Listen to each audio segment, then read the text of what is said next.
Hi, this is Shirish Kulkarni, founder and CEO of Strot Consultech, running this organization for last around 5 years, helping small and medium businesses to grow. In this new concept called as Hatke, we're talking to various personalities, entrepreneurs, thought leaders, individuals who have done in a different space, innovation in a different space, have established some kind of Hatke or different models of success in various industries and have shown a way for everybody else to really look up to. And I have a great privilege to have Sunil Godbole, who has been, contributing greatly on to project management, program management in this change space, improvement space, as well. He has established his own venture into a completely different space, has been successful in there. And so we'll hear more and more about it from Sunil. But Sunil, it's a great privilege to have you on this platform. Thank you, Shirish, for a sweet introduction. Thank you. Wonderful. So Sunil, everybody is saying this is a challenging time. We don't know what to do, and this is dark. It's looking dark, and I don't know how to spend the time. So how do you look at your day nowadays when you find yourself, in this lockdown period? Yeah. I think I'll give you answer in two different ways. One is as a personally how we are handling these times, and secondly, you said that it is a difficult time all around. So I will say that World War II was a terrible event. Everyone knows Hiroshima and Nagasaki. But post World War II, probably next 25 years, was a massive boost in manufacturing and the growth in the world. Okay, so one bad event and a sharp dip, and human creature is such that it bounces back with vengeance on something else. So I don't see why the same thing will not happen again. World War II lasted for many years, for 5 years, but then after that it was a different scenario. So yes, it's a blip, and I think it's going to be a very tough time.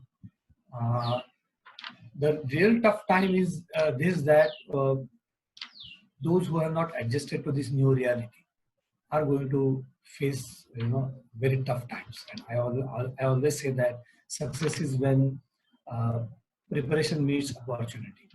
So opportunity is something that all the marketing guys will keep talking about, but actually no one really knows what is going to be the tomorrow's opportunity. What you really know is that what you are going to prepare. So in this case, preparation means preparing yourself to adopt to this very big change. In fact, Prime Minister also spoke yesterday that this is going to be like a pre-World War and post-World War. So this is going to be the real challenge. Challenge is not outside; it's actually inside. That accepting this as a change. Now this change is going to touch each and everything. It's going to touch education. It's going to touch businesses. It's going to touch earnings of the people, and so on and so forth. So the same customer with whom you are working. Suppose I'm working as a consultant. You are working as a consultant. Somebody else is working to provide some goods. Somebody is working to provide hospitality and hotel and food and everything.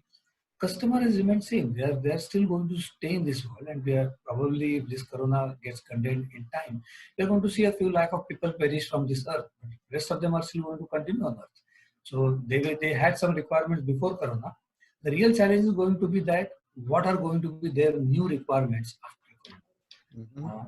And I feel that the world will move to some of the old principles that we have learned in our childhood, like conserving things, efficiency, not wasting the things. So if you really see, a lot of people will say, oh, my earning has got hit. Now I have made some plans, and now I cannot go on touring, and how my kids will be getting educated and all these things. What will happen to my savings? But if you want to do business, if you really think that how my customer is going to become profitable, okay, how is he going to survive? So if you have something which makes him survive, makes him prosper, and add that value, I think this world is going to provide stupendous amount of new opportunities. They are not going to be old opportunities. You are not going to get a line just stretch and say that this is going to be the business 2 times, 3 times. Nobody really knows what is going to be the size of business. But everyone knows that capturing these customer requirements is really going to help. this is about the external world. For as an individual, if you really ask me, I am thoroughly enjoying this period. I think a lot of times in a lot of training, consulting, and a lot of senior management people always say that there is nothing like a clean slate. I'm sorry, clean slate, which means that if you are standing at this position right now, you have some advantages and disadvantages. You cannot say that no, let us start fresh and ऐसा कभी होता नहीं.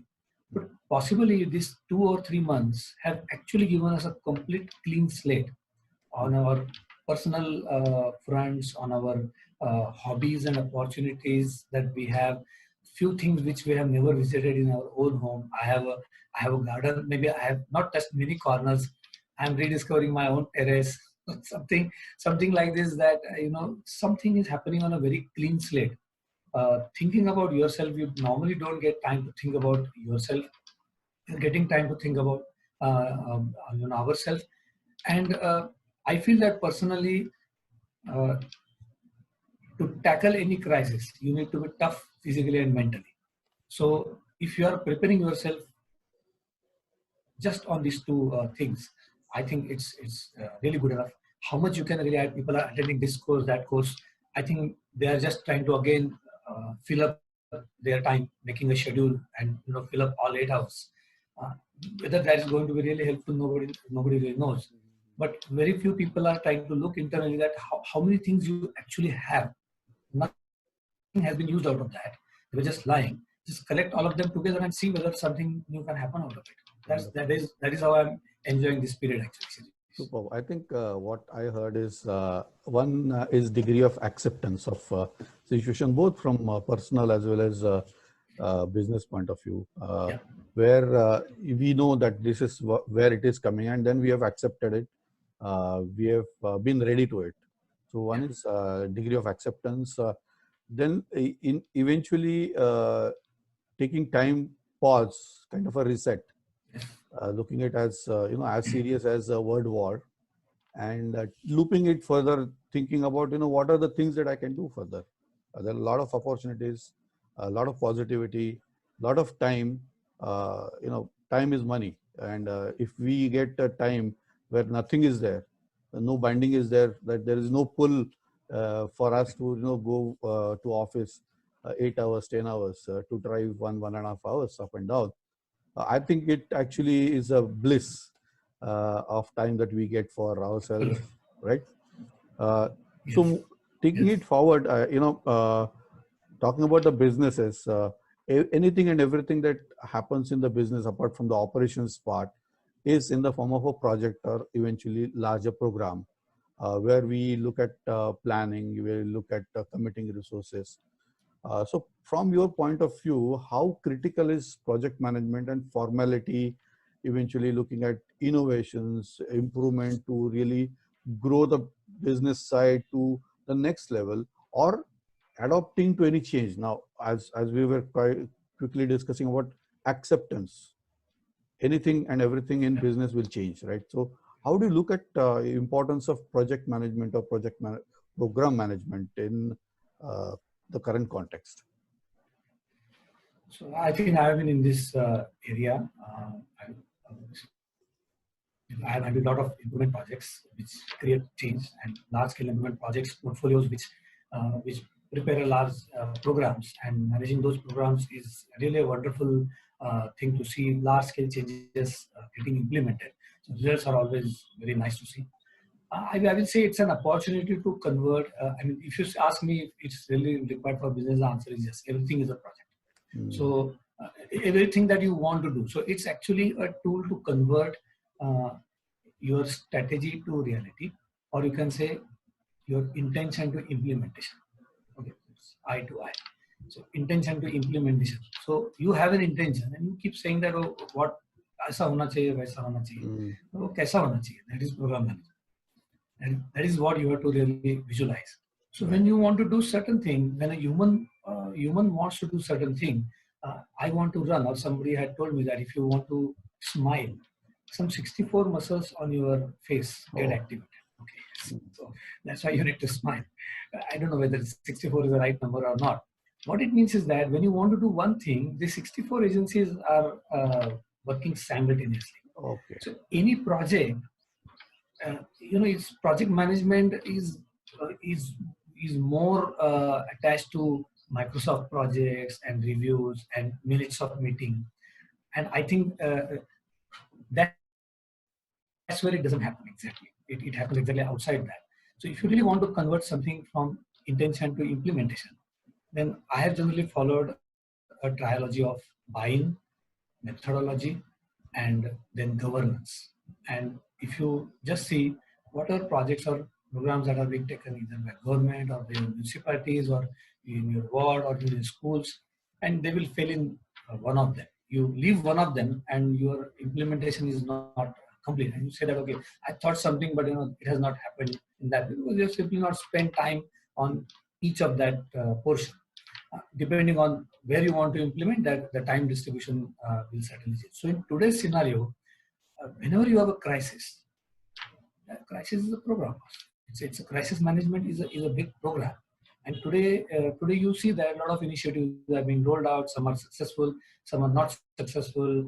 Prime Minister himself is coming on the television to ensure buy-in. So all that he's doing, a lot of people said why he's not giving actions what is to be done. That's a part of governance. First is the getting buy-in.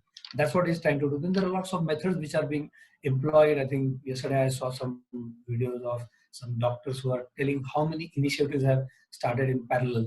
Now, where it typically fails in India is in governance, because in many cases we are very poor in governance, and that's why project management or program management is about if you are anemic personally, and if you want to get out of it, you take some iron-related compounds. And till those iron-related compounds don't reach through your mouth to your intestine to each cell where the hemoglobin is, being processed or oxygen is being processed, you are not going to feel fresh. If it reaches only 20% of your red blood cells, how will you feel? Your only face will become energetic? No, you will not stay energetic. So governance is about reaching to every last person or entity in your program. If that is not done, if that is not managed in the governance, then it's not going to work. So I always say that at ward level, if somebody knows that I have 1 crore people in my ward, then is that program reaching to each and every person out of that 1 crore is the governance part of it. So these three are, I will say, in today's environment, far more critical as a program management and project management. This has got a huge implications as on date. This is a great concept to know about inception to implementation, right from, where you think about certain things to be done. And it could be in your business where you have a business idea, then you conceptualize, you weigh all the other parameters and roll it out in the form of commitment of what I will gain versus what I will invest, or what is the cost versus what is the return, right? ROI analysis. And then you get it implemented and you see a success and there is a smile on the face or lessons learned. I think that's the key to success. A great way that, you put this concept across. Now, thinking about project management, do you think organizations really require a formal training? Because if project management, if I look at an organization which is engineer to order, once you get an order, then they will create that design and then roll it out. Typically, a larger organization where you have focus on engineer to order kind of a model, where project management is very essential. But do you think in your preview, in your viewpoint, project management has to be taught formally as, various phases, scope management to risk management? Do you think those elements play a major role? Yeah, I think training and education definitely helps. How much training and how much education is something that you can always tune up your requirements. Because I always feel while doing consulting, what happens is over a period of time, you generate so much of wisdom, and then it's like whoever you meet, you want to download everything onto that person. Okay, that's what style you get generated. So I have always believed that if someone asks for a glass of water, don't throw him in a swimming tank just because you have the whole tank available. His thirst will neither be quenched. He will actually die because all the water will get into his respiratory system. Similarly, training is definitely required. How much training, that level wise, is what is to be decided. The reason for this is that if you are talking about management, program management, so the word management comes. So management is basically plan, do, check, and act. So if you have PDCA cycle working on that, everyone needs to know what is the standard that I'm required to stick. So if at a program level, if you have cost estimates, schedule estimates, there are interrelations of various activities. We know that yes, there is an interrelation that if the milk subah nahi lata hai, so you don't get tea. That relation we know. But in the project management, you need to know that what is the effect of my action. Generally, it is said that if people know the implications of their actions, their behaviors, generally 99% people behaviors get tuned up. 1% people need different type of actions. 99 people who are God fearing and law fearing, if you tell them these are the consequences of your actions, they will generally help your organization. So you need to give them training to the extent that their role plug in into the overall program management. And this we have always done while rolling out the program. भले कितना भी छोटे level का बंदा हो, we will explain him the entire program and then individual roles in that program so that they know the larger picture. So that they can say, okay, I am going to contribute to something which is going to happen like this. It is not my boss's wish or somebody's happening. In that sense, you need to open it up to more people. And then I always feel that in management, there are certain terminologies.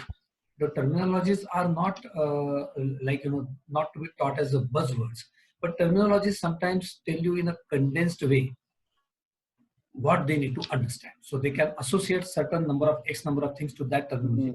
So in that sense, you need to tell them the terminology ki, critical path matlab kya hota hai. So critical path, if you explain the theory behind that in your own way, they understand, and tomorrow they will be able to contribute in a better way. So I feel that yes, training and education of people is of paramount importance. If you have any standard which you want to achieve, and if you are asking people to implement that standard to the perfection, without giving any training, I call it as an extortion. That means your target without method is almost like an extortion. So training is required. Okay, so it is like not letting them to call whatever we are giving them as Greek or Latin. Explain them the terminology, explain them the logic, explain them the bigger picture.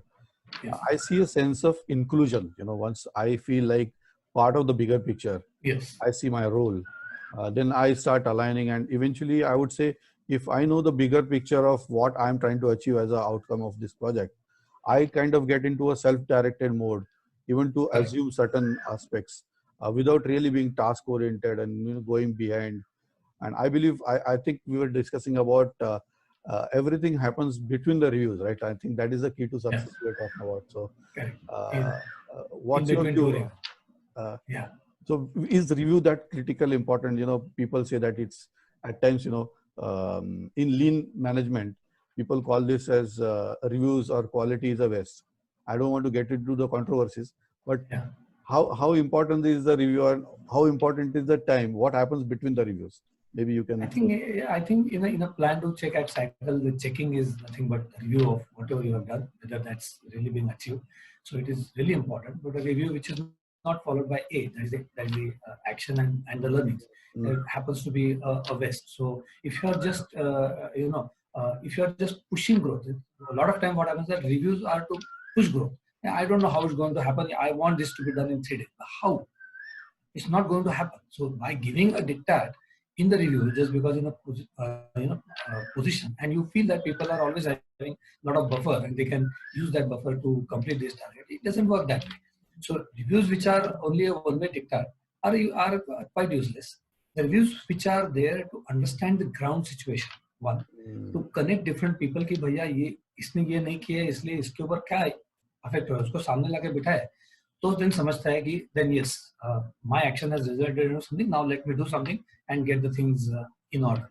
So if it's a one-way diktat, it doesn't work, and that's the reason that taking the feedback and clues from the review, you go back and you find out that okay, where the things are actually not working. Okay, so offline you contact the same people. I have seen that offline communication immensely helps. People like kids behave differently in front of your uncles, and they behave differently in front of their parents. Similarly, people behave differently in the meetings, and people behave differently outside. This is a persona.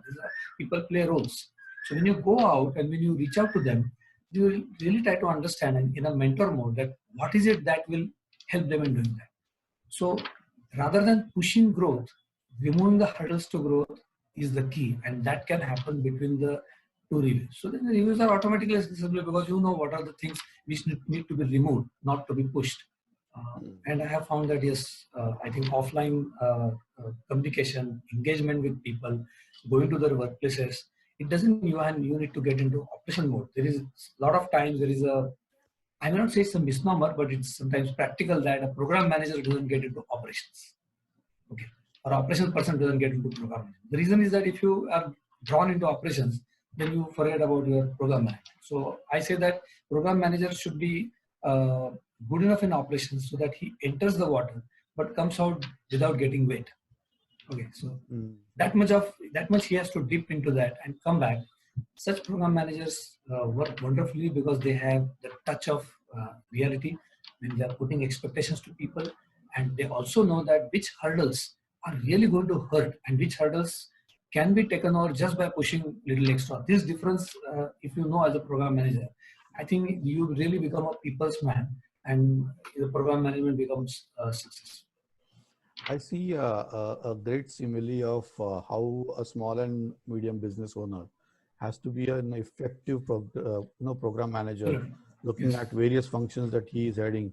And many times we find that this individual is doing this circus of balancing act of a lot of things to be done on financial side, pulling the things together for thinking about strategy for future, thinking about how I would catch a hold of this particular project, and eventually balancing even resulting into outcome that he has to get the money also.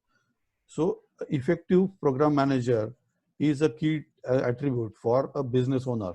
And now Sure. in case of a crisis, as we were talking about a crisis, the metal comes out if a person is well educated in this parlance of how to carry out reviews, how to personally get attached as a leadership to individuals, seeking they going to them, understanding not only part of the meetings that he or she is reflecting, but the crux of success, because this individual is going to play that role of making the whole program to be successful and eventually the business to be successful. I think this merits, yeah. Yeah, in a small and medium business, especially what happens is it's an owner-driven companies, and they have grown from a very small stage and with a almost 100% control with them. They have grown to a certain point and they have become big enough. Now it becomes little too much to control all these things. So initially, whatever they used to think, they used to talk, and whatever they used to talk used to happen. So I will say from your mind to somebody's hands, this journey used to happen very quickly because there were less number of people who were 100% connected to you, and they would follow everything in letter and spirit.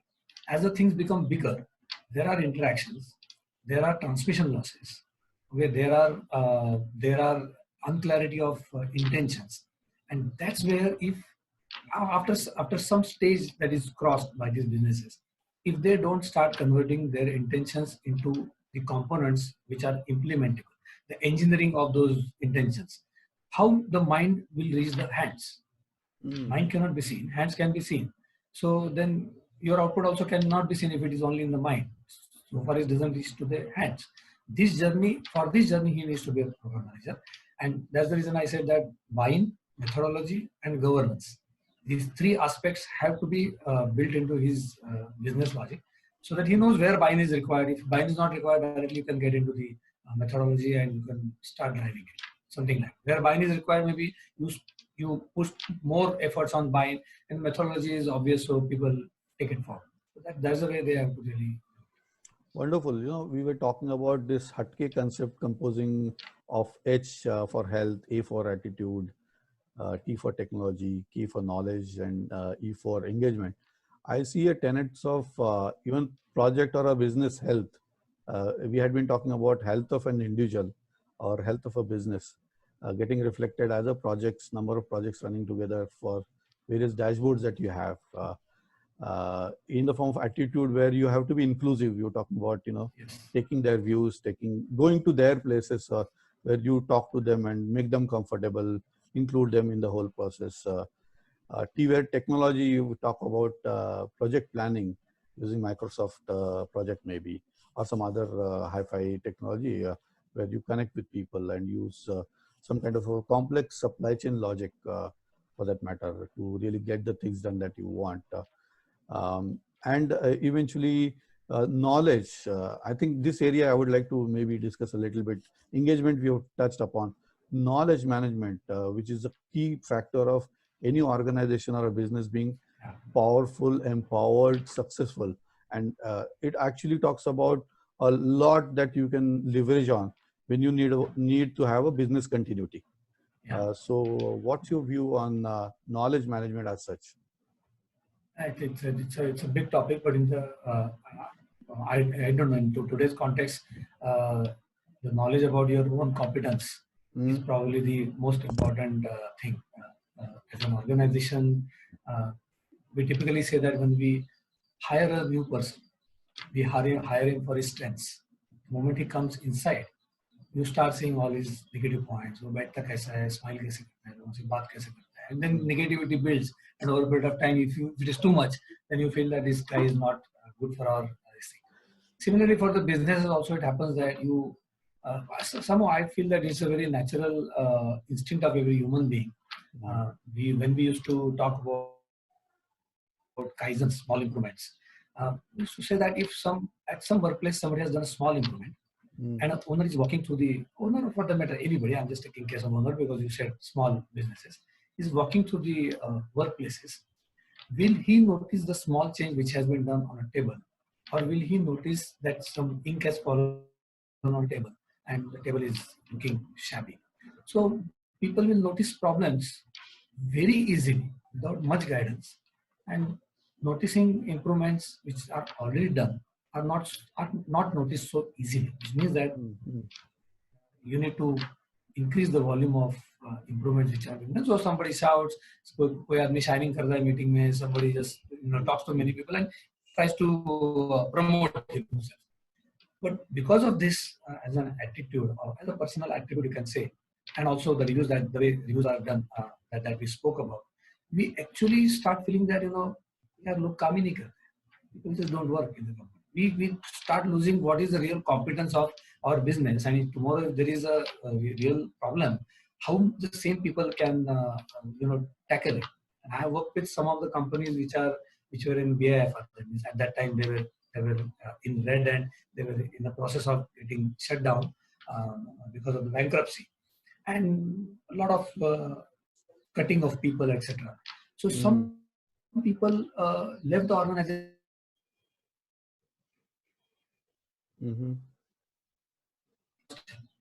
Till yesterday in review meetings, used to fire him left and right. अब बाहर जाके उसने servicing का business शुरू किया. कैसा करता है, it's a different thing. He started doing it. He's earning for his family through the business. So you cannot say he does not have any business mindset. अभी ढकेला है इसलिए उसने शुरू किया. That's not quite right. So possibly you do not know the strengths in people, strengths of your company. I think today it's important, as far as knowledge is concerned, to understand your own strengths, however small they are. And again, why they don't come is because what methodology I just explained. A lot of problem-solving methodologies we take up in different companies. As a consultant, I work with more than 1,000 teams, and every time I feel that people start with a statement that this problem cannot be resolved, or these goals are not achievable. But when you work with people in a systematic way, they start seeing that yes, it is very much possible. So your own people had this underlying strength, which makes it happen. So then there are so many different types of methodologies, and they have been stamped as Six Sigma, Lean, or whatever program management they have been stamped. And something is last 20 years, something is last 40 years, something last 100 years. But seriously, I'll tell you that there was one methodology which was thousands of years ago, was documented in our scriptures. Typically in the old days, when the Guru के आश्रम से जब बंदा निकलता था training करके, so Guru used to tell him कि सत्यम वद धर्मम चर स्वाध्यायात् मा प्रमाद. So Satya, Dharma and Swadhyay. So Oh, that is nothing but work with facts. That is Satya. Dharma is code of conduct, follow a particular procedure. And Swadhyay means after procedure, if you just take that data and presenting it in the review, you are a wow. statistician, you are an academician. Swadhyay is the self-analysis.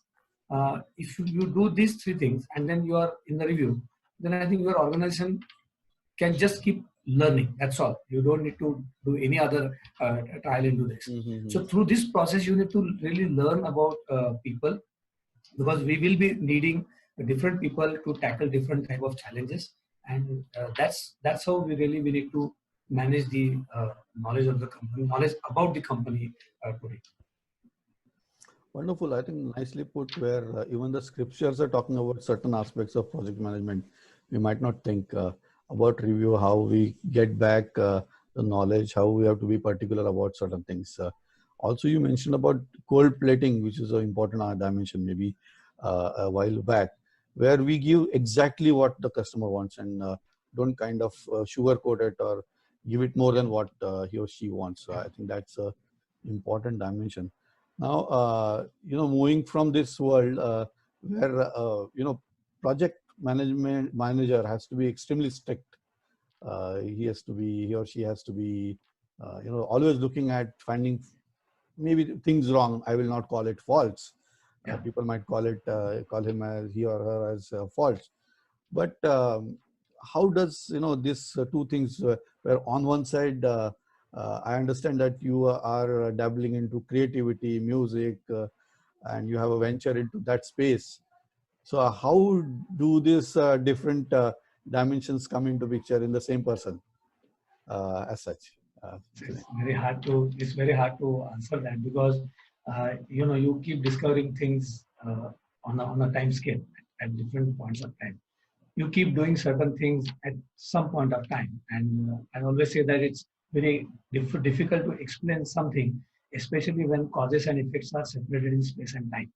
Okay, so if something was a cause which has happened at some point of time or at some other place, and now the effect is in somewhere else. But I think the one person has got different personalities. That's what I feel.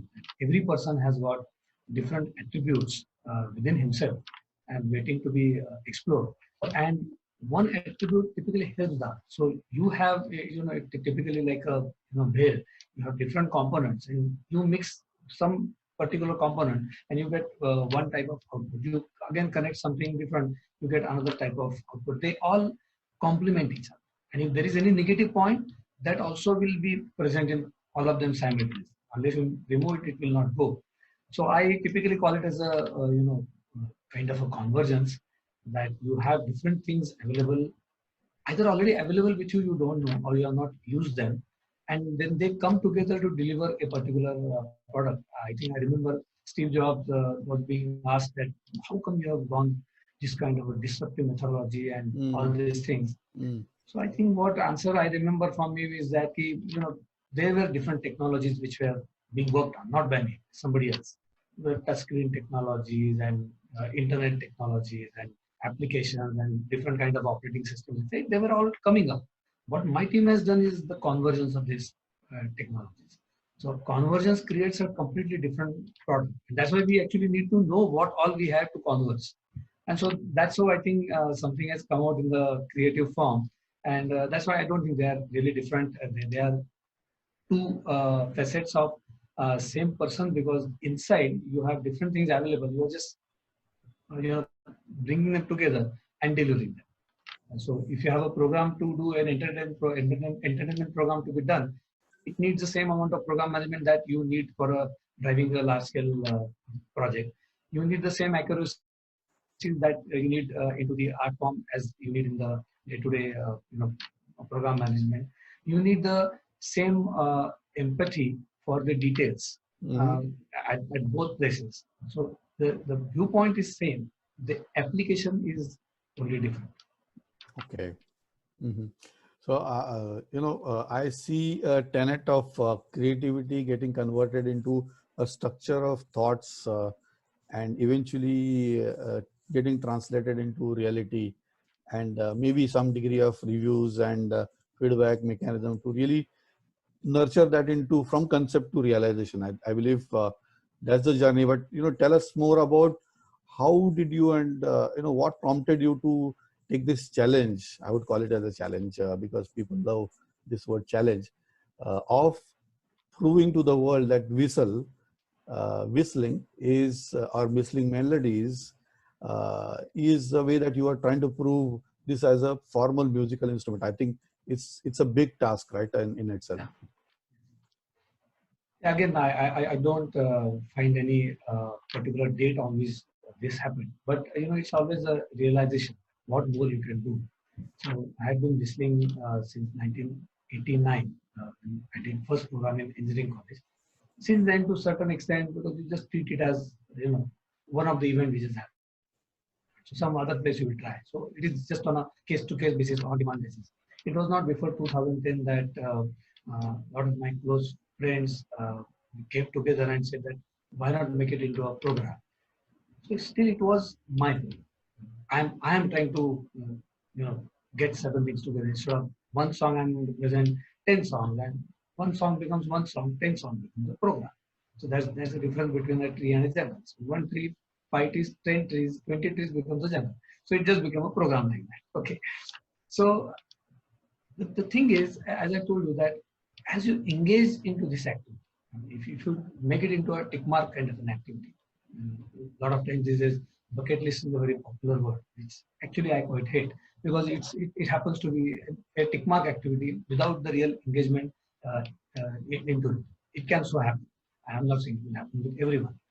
So when I started getting engaged with this activity, you have an audience for a musical program.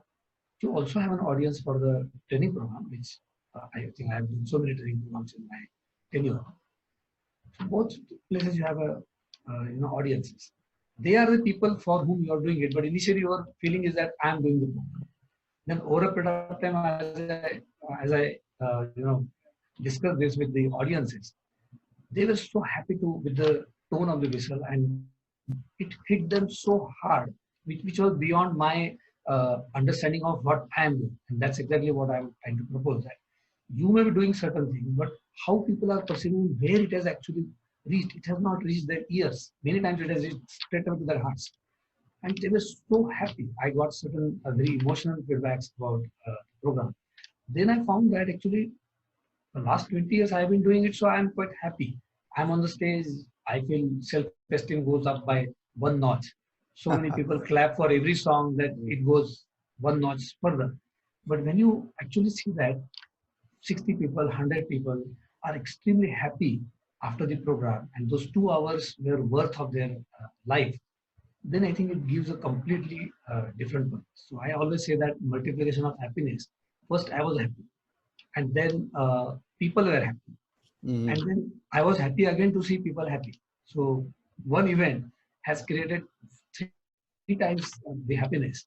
So this was one route that we started developing. So just spreading happiness, just give whatever best you can do, just keep doing it. Then over a period of time, we understood that people used to say that yes, we can actually listen to the words that are coming out of whistling, and it actually sounds like a different tone completely. So we thought that actually it means that although it is coming from the body, it's the instrument. The body itself is an instrument, and it can present itself in that particular way. So instrument, musical instrument means generally whatever is not words, all other things are called as instrument. Okay, but unfortunately, this is coming from mouth, so people mistake it for vocal. It's not actually vocal because it comes from a different place. Whistle comes from a different place. It uses different organs than the voice. So then we thought that actually it's a musical instrument. Now the purpose gets lifted, by many more steps, because an instrument is something which is a man-made. Here, man itself is an instrument. So now you have to be able to perform all the musical aspects through this instrument. Then only you can claim that it can be presented as an instrument. So that gave us a next level challenge, saying that in our program we said that classical to cabaret, all the emotions can be actually be presented in that. So this is the next challenge, because what happens is that in food we have a word called as smell of food. We have a word called as the taste of food. But when both of them come together, that's how we eat. We smell it and we eat it also. And then we say, Swad bahut acha hai. Swad. Swad is neither taste nor smell. It is the combination of taste and smell. Okay. That's what becomes the swad, and that's why you like the food. Similarly, in a musical program, sur is like a test. It's a hard fact. There is a physics behind it. And emotions is like smell. Both these things coming together, you get a completely different experience. So my instrument can be, or my activity can be called as an instrument if it gives a different experience to the people. So we said that we will create a different experience and bring happiness. So this is how actually the journey has gone, and I think it will continue for many more years. And happy to tell you that we completed 10 years of Surili yesterday. First Wow. program was 11th of May 2010, Oh. and we just completed 10 years. And how many programs have been, Around 90 plus programs I have done, formal programs. Wow. Small presentations I'm not picking into it. And I must have presented more than 350 songs in all this. And Sorry, typically, recorded almost 100 plus songs. Yeah. And it typically goes for 1.5 hours to 2.5 hours. You can have your own mahfil. Yes, the minimum tolerance that people have somehow matches to the smallest hour that we used to have in our schools. One period of school used to be 45 minutes to 1 hour. Okay. And that still happens to be the minimum tolerance period for any person. So 45 minutes to 1 hour happens to be the smallest unit. 1.5 hour to 2 hour happens to be a slightly more engaging unit. And Right. 3 hours is like a full width of program where you can show all the shades of the things. Small programs are typically theme driven. Large programs are to show the entire width of emotions and genres that you can actually present. Wonderful. I think, and you are moving into where I think every month I'm seeing you taking some theme, some kind of a music director to build that continuity, build that viewership. I think I am just trying to simulate, do a parallel to any new venture or new idea comes in a business. How one has to plan its structure in a structured way. And generate consistent results, outcomes. Now, for Surili, it could be the viewership, it could be the way that people like it. A measure of happiness is very difficult, but if it's a noble cause where I feel happy, I feel others are happy, I again feel happy. So it's a great way of feedback mechanism, completely different dashboard if we have to look at it. Pretty intangible but concrete way to measure it. Moving forward, it's basically concept to realization kind of an example. And I see you always go behind absolute accuracy to your extent to really reach the best to get the outcome in the form of the song being on the whistle, being almost like the original one with all the phrases, all the words.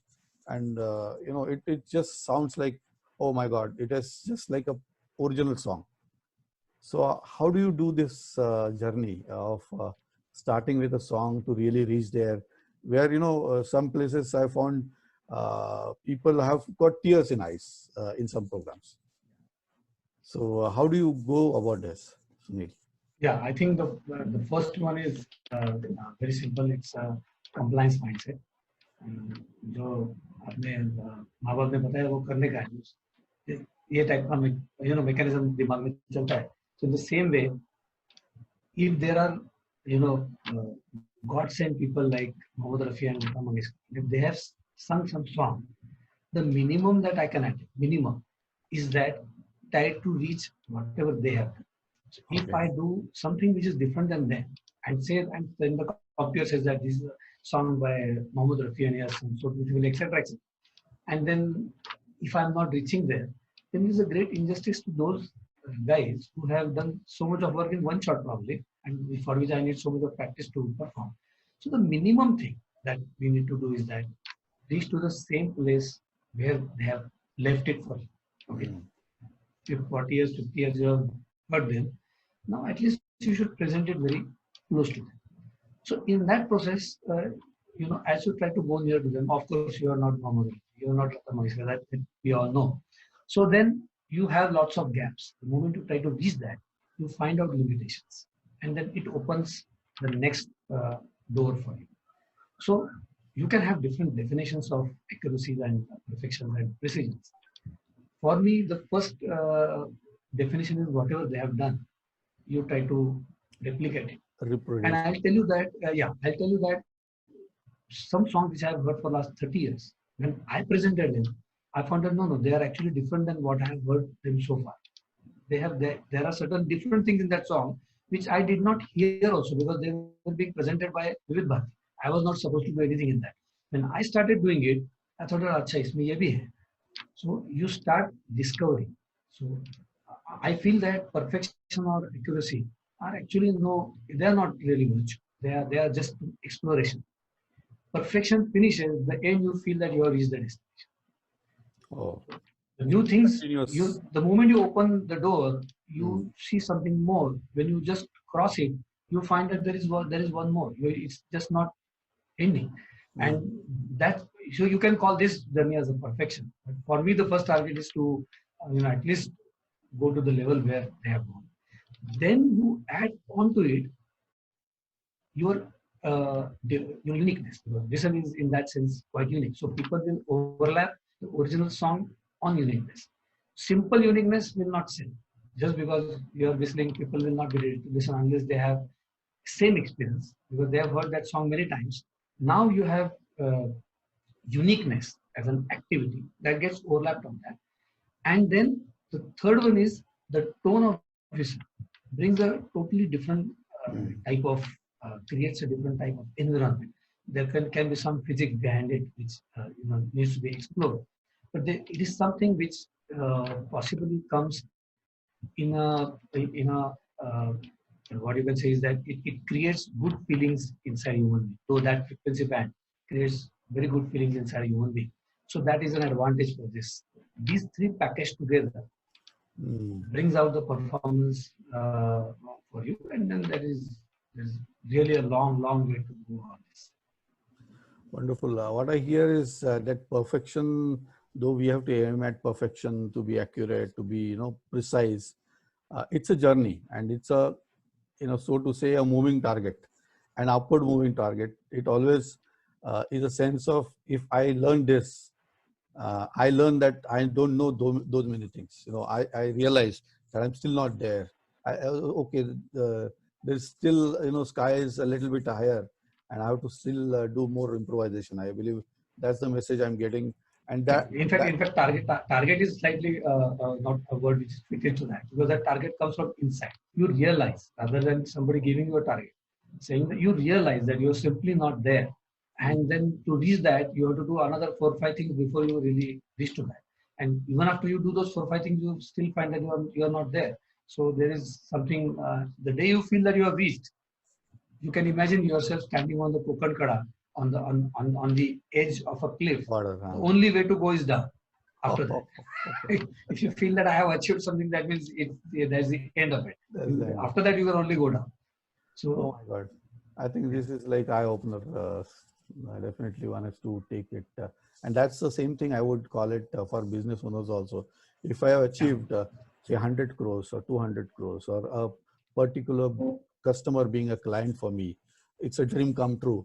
But no, that's not the end. How do I serve it? How do I get 5 of those types of customers? I think that should be the way people should strive to do more and more. Coming back to something, some personality, who has the same name as you are having, first name, Sunil Gavaskar. So how do you relate with this personality, and why do you call him as a role model, or do you have some other role model similarly? But perfection might be a bridge between what you want to say about Sunil Gavaskar. I don't know. Maybe when he came to play cricket, that was around the time when I was born also. So maybe my parents might, at that time, like later on, last 20 years, Saurabh is a popular name because of Saurabh Ganguly. So Sunil might be a name at that time. They might have given this name. Apart from that, we don't have anything really in common. But yes, I really admire him, and for the way he carries, and I think he has been my uh, role model. There are many role models. He is definitely one of them, whom you can really look into. The kind of detailing he would have in his mind while he plays cricket is something that is worth. There are many instances which in this interview may will not be able to cover. But important thing is that the layers of detailing that you have in your mind when you are presenting something is really important. What people see is only the end of it. You may have 5, 6 levels of details behind, and that person has got those details. And you can see that through his commentary that he makes. He retired in 86, 87. Today we are at 2020. So that means that 34 years after he has retired, his opinions and his commentary stands out very clearly different from others. Not because he talks well. In fact, you can see a convergence there that he has got a phenomenally clear ways of representing something. He identifies smallest things very accurately, pinpoints them very accurately. So he knows what he needs to talk. And of course, he's a master of the game. You can't get a better commentator than him. So he's still in the commentary box. And you really wonder that so many balls bowled and so many shots played every match. Oh, what this guy has again something different to offer. But he has got something different to offer. And that's how he's still there. So his different teaching about his cricket style have always been a role model for me. For example, you can just watch his commentary and you know that the things that he tells are actually the things which are straight away applicable in life. So he says that the batsman should know where his off stump is. So that means that if he doesn't know his off stump, he's going to get clean ball. But that's not the only way. He says that leaving a ball is also playing. Ah, Means you don't have to touch the bat to the ball to say that I'm playing the ball. Leaving the ball is also playing the ball. This tells you a lot about your life. So this type of maturity he has got to connect this thing, and that's where I come to convergence. That because of that convergence, he's such a wonderful commentator. right. Wonderfully said. Like knowing where your off stump is, like where your reserves are. Do you have bank reserves to really support what you're saying? Maybe leaving a ball is like letting an opportunity to go, a business opportunity which is not made for you. It's not made for you. Just leave it. So I think a great way to outline this, Sunil. It was great having this conversation with you. I think you circle it around project management, its importance, how it is relevant to business continuity. I also gave us outline of a venture in some space which is musical space and may not be pure money centric, but happiness could be the currency we can use in that parlance, and the success that you have. So it was any other message that you want to give as closing note for this particular discussion, Sunil? I'm actually too small to give kind of messages because I think there are lots of philosophers and role models which are I'm still absorbing what they have really said, and I'm still using a lot of gyan for my own consumption. Things are really yet to promote of this, but I will say the first thing is whatever crisis we have today. I think my message to this will be that you don't worry about the world. Okay, the crisis is there already. Don't worry about the world. You treat yourself as the world, and you isolate others from your world. क्या बात है? That's easy. Instead of thinking what's happening in Spain and whether we have those many beds in the hospital, whether ventilators are there, you think that how it will not reach. If it doesn't reach you, then you have many more years left for you to contribute to this world. And that's the minimum selfish thought you can carry. That if you want to add value to the world, you need to protect yourself. And I hope that you can become little paranoid because you simply do not know how much risks. Really, I still really don't think that many people really know that what kind of risks are being carried by this. So becoming a little paranoid is sometimes okay when you don't know anything. It's you need to protect yourself. And second thought will be what the way you start the session is that I think it's time to discover yourself. in this lean time. And based on the estimates which are being made by experts, I think you're going to get a lot more time to discover yourself. It looks like that you are going to get much more time, because even after everything starts, nothing will start for you, because people will be still placing their house in order before they start reaching you. So that gives you some, more time, valuable time to reach to go. I think those are the two, if you can call them as messages. Those are the parting shots I can make. Right. I think that was very nicely put as a straight drive in those two messages, I would call that.